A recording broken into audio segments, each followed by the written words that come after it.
Boss ಫ್ಯಾನ್ಸ್ಗೂ ಇಲ್ಲಿಂದನೇ ನಮಸ್ಕಾರ. ನಮ್ ದರ್ಶನ್ ಬಾಸ್ ಬಗ್ಗೆ ಏನ್ 3 ದಿವಸದಿಂದ ಟಿವಿಲಿ ಮಾಧ್ಯಮದವರು ಹಾಗೂ ದರ್ಶನ್ಗೆ ಆಗದೆ ಇರೋಂತವ್ರು ಏನ್ ಮಾತಾಡ್ತವ್ರೆ ಅವ್ರಿಗೆಲ್ಲ ಒಂದು ಪ್ರಶ್ನೆ ಕೇಳಬೇಕು ಅನ್ಕೊಂಡಿದೀನಿ. ಅದಕ್ಕಿಂತ ಮುಂಚೆ ನಮ್ ಡಿ ಬಾಸ್ ಫ್ಯಾನ್ಸ್ ಯಾಕೆ ಸುಮ್ಮನವ್ರೆ ಅಂತ ಗೊತ್ತಿಲ್ಲ. ಅವರಿಂದ ಕಷ್ಟದಲ್ಲಿದ್ದಾಗ ಅವರಿಂದ ಏನೇನು ಉಪಯೋಗ ಪಡೆದವರು ಅವರಾದ್ರೂ ಇವಾಗ ಹೋರಾಟ ಕೊಡ್ಲೇಬೇಕು ದರ್ಶನ್ ಬಾಸ್ ಬಗ್ಗೆ.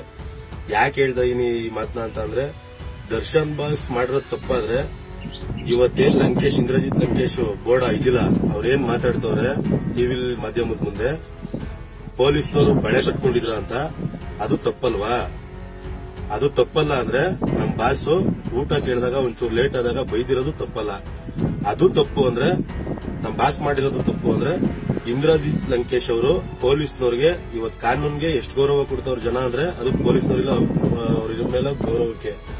ಇವತ್ತು ಇಂದ್ರಜಿತ್ ಲಂಕೇಶ್ ಅವರು ಮಾಡಿರೋ ಆರೋಪ ಪೊಲೀಸ್ನವ್ರು ಬಳೆ ತಟ್ಟಿರೋ ಅಂತ ಕೇಳಿದ್ರೆ ಈ ಸಾಮಾನ್ಯ ಜನ ಇನ್ಯಾವ ಮಟ್ಟದಲ್ಲಿ ಪೊಲೀಸ್ನ ನೋಡಬಹುದು ಮುಂದೆ. ಇಂದ್ರಜಿತ್ ಲಂಕೇಶ್ ಮೇಲೆ ಎಫ್ಐಆರ್ ಆಗ್ಲೇಬೇಕು ಈ ವಿಚಾರದಲ್ಲಿ. ನಾವು ಹೋರಾಟ ಮಾಡ್ತೀವಿ ದರ್ಶನ್ ಫ್ಯಾನ್ಸ್ಗಳು. ಆಮೇಲೆ ಇಂದ್ರಜಿತ್ ಲಂಕೇಶ್ಗೆ ಇಜಡಾಗೆ ಒಂದು ಪ್ರಶ್ನೆ ಕೇಳ್ತೀನಿ. ನಿಮ್ ಮನೇಲೆ ನಿಮ್ ತಂಗಿನೇ ಮರ್ಡರ್ ಆಯ್ತಲ್ಲ, ನೀವೇನ್ ಕಂಡಿಡಿದೀರಾ? ಏನ್ ತನಿಖೆ ಮಾಡಿದೀರಾ? ನೀವ್ ಪ್ರೆಸ್ ರಿಪೋರ್ಟ್ ಅಲ್ವೇನಪ್ಪ, ಏನ್ ಕಂಡಿಡಿದೀಯಪ್ಪ? ನಿಮ್ ತಂಗಿನ ಮರ್ಡರ್ ಆಯ್ತಲ್ಲಪ್ಪ, ಇಲ್ಲೇನೋ ಬರೀ ಬೈದಿರೋದು ಬಾಸು ಒಂದೇಟ್ ಹೊಡೆದಿರುವ ತಪ್ಪಿಲ್ಲ. ನಿಮ್ ಮನೇಲಿ ಮರ್ಡರ್ ಆಯ್ತಲ್ಲ, ಬಂದಿ ಒಂದ್ ಗ್ಯಾಂಗ್ ಮರ್ಡರ್ ಮಾಡಿದ್ರಲ್ಲ ನಿಮ್ ತಂಗಿನ, ನೀನೇನ್ ತನಿಖೆ ಮಾಡಿ ಯಾರಿಗ್ ಶಿಕ್ಷೆ ಕೊಡಿಸಿದ್ಯಾ ಹೇಳು? ನಿಮ್ ಮನೇಲಾಗಿರೋ ಅನ್ಯಾಯ ನಾನು ಕೇಳ್ತಾ ಇರೋದು. ಅದ್ ಬಿಡು, ಈಗ ಮೊನ್ನೆ ಈಗ ಹೊಡೆಯೋದು ಬೈಯೋದು ತಪ್ಪು ಅನ್ನೋದಾದ್ರೆ, ಈಗ ಮೊನ್ನೆ ಡಿ ಕೆ ಶಿವಕುಮಾರ್ ಅವರು ದಿನಸಿ ಕಿಟ್ ಹಂಚಕ್ಕೆ ಮಳವಳ್ಳಿಗೆ ಹೋಗಿದ್ರು. ಅಲ್ಲಿ ಯಾರೋ ಅಭಿಮಾನಿ ಡಿ ಕೆ ಶಿವಕುಮಾರ್ ಅಭಿಮಾನಿ ಹೆಗ್ಲ ಮೇಲೆ ಕೈ ಹಾಕಕ್ ಹೋಗೋರೆ. ಮೀಡಿಯಾ ಮುಂದೆ ಡಿ ಕೆ ಶಿವಕುಮಾರ್ ಹೆಗ್ಲ ಮೇಲೆ ಕೈ ಹಾಕಿದ್ರೆ ಅವ್ರಿಗೆ ಅವಮಾನ ಆಗುತ್ತೆ ಅಂತ ಒಂದೇಟ್ ಹೊಡೆದಿರ್ಬೋದು. ಕೇಸ್ ಹಾಕ್ರಿ ಹೋಗಿ ಅವ್ರ ಮೇಲೆ. ಅದು ಬೇಡವಾ?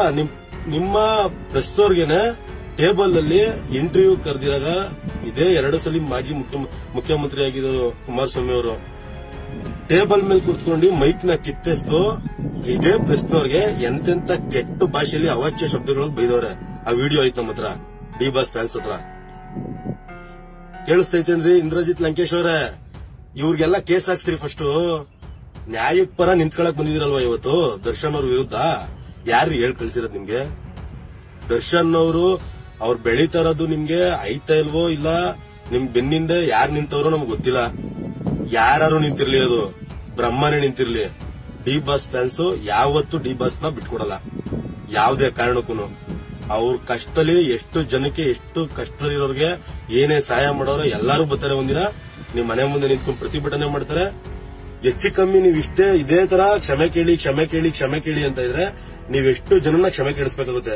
ಈಗ ನಾನು ಹೇಳಿರೋದಕ್ಕೆ ಎಲ್ಲರಿಗೂ ಕ್ಷಮೆ ಕೇಳಬೇಕಾಗಿದೆ. ನೀವು ಫಸ್ಟ್ ನೀವು ನೈತಿಕತೆ ಇದ್ರೆ ನಮ್ ಡಿ ಬಾಸ್ಗೆ ಕ್ಷಮೆ ಕೇಳಿ. ಎಲ್ಲಾ ತಪ್ಪುನು ನನ್ ತಪ್ಪಾಯ್ತು ಅಂತ ಒಪ್ಕೊಂಡು ಸೈಲೆಂಟ್ ಆಗಿದ್ರೆ ಬಚಾವೈತೀರಾ. ಇಲ್ಲ ಅಂದ್ರೆ ಡಿ ಬಾಸ್ ಫ್ಯಾನ್ಸ್ ಮುಂದೆ ದೊಡ್ಡ ಹೋರಾಟ ಮಾಡಿ ನಿಮ್ನ ಫಿಲಂ ಇಂಡಸ್ಟ್ರಿಯಿಂದನೇ ದೂರ ಮಾಡೋಂತ ಸಂದರ್ಭಗಳು ಆಯ್ತವೆ. ಎಚ್ಚೆತ್ಕೊಂಡು ಮಾತಾಡ್ರಿ. ಇನ್ ಮುಂದಕ್ಕೆ ಮೀಡಿಯಾಗಳ ಮುಂದೆ ನಾಲ್ಗೆನ ಬಿಗಿ ಹಿಡ್ಕೊಂಡು ಮಾತಾಡ್ರಿ. ಡಿ ಬಾಸ್ ಬಗ್ಗೆ ಇನ್ಯಾವತ್ತೂ ಹಗುರವಾಗಿ ಮಾತಾಡಕ್ ಹೋಗ್ಬಿಡ್ರಿ. ಯಾಕೆ ಅಂತ ಹೇಳ್ತೀನಿ, ಕೇಳಿಸ್ಕೊಳ್ರಿ. 4 ಜನ ಬಡವ್ರಿಗೆ ನೀವು ಯಾವತ್ತಾದ್ರೂ ಹೆಲ್ಪ್ ಮಾಡಿದೀರಾ? ತೋರಿಸಿ ಏನಾದ್ರು ಇದ್ರೆ ಪ್ರೂಫ್. ನಮ್ ಬಾಸು ಬರೀ ಒಂದು ಅನೌನ್ಸ್ಮೆಂಟ್, ಪ್ರಾಣಿಗಳು ಕೊರೋನಾ ಟೈಮಲ್ಲಿ ಕಷ್ಟಪಡ್ತಾವೆ, ಸಂಕಷ್ಟದಲ್ಲವೆ, ಅವ್ರು ಫುಡ್ ಇಲ್ಲ, ಗವರ್ಮೆಂಟ್ ಅಲ್ಲಿ ದುಡ್ಡಿಲ್ಲ ಅನ್ನೋ ಒಂದು ಕಾರಣಕ್ಕೆ ಒಂದು ಅನೌನ್ಸ್ಮೆಂಟ್ ಮಾಡಿದ್ದಷ್ಟೇ ಬಾಸು. ಎಷ್ಟೋ ಕೋಟಿ ದುಡ್ಡು ಕಲೆಕ್ಷನ್ ಆಗೈತೆ 1 ತಿಂಗಳು 2 ತಿಂಗಳಲ್ಲಿ.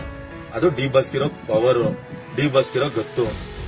ನಿಮ್ಗೇನಾರ ಆತರ ಇದ್ರೆ ತಾಕತ್ತು, ನಿನ್ನ ಪತ್ರಿಕೆ ನೋಡಪ್ಪ, ನಿನ್ಗೇನಾರ ಆತರ ತಾಕತ್ತಿದ್ರೆ 4 ಜನಕ್ಕೆ ಒಳ್ಳೇದ್ ಮಾಡ್ಬೇಕು ಅನ್ಸಿದ್ರೆ ನಿನ್ ಕೈಲಾದ್ರೆ 4 ಜನಕ್ಕೆ ಬಡವ್ರಿಗೆ ಒಳ್ಳೇದ್ ಮಾಡು.